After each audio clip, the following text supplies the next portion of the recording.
Okay, finally back with some blue sky. Nice to see the smoke gone. So I want to show you guys these doors. These are some doors that we completely restored. They were weathered, as most exterior wood doors encounter at some point in their life. And we ended up removing all of the hardware, all of the little pieces you see up above that are attached to the door, and these were chemical stripped and sanded down to raw wood, and then the layers are rebuilt back up with a product called Sikkens Window and Door, and these were all done by hand. I'm super proud of how these turned out. My team just did an amazing job. The finish on these is just absolute top-notch. So anyways, wanted to give you a chance to see these. You'll see the beautiful sheen on these. The client's super thrilled, and I am too.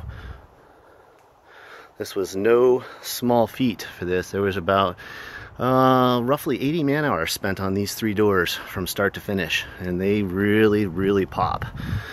We did also end up repainting all of the black trim on this. And we have restained portions of this monstrous house in terms of stripping down the shingles. This is a side we have not touched yet, but that's on the docket for next year, I believe. So anyways, thanks for watching.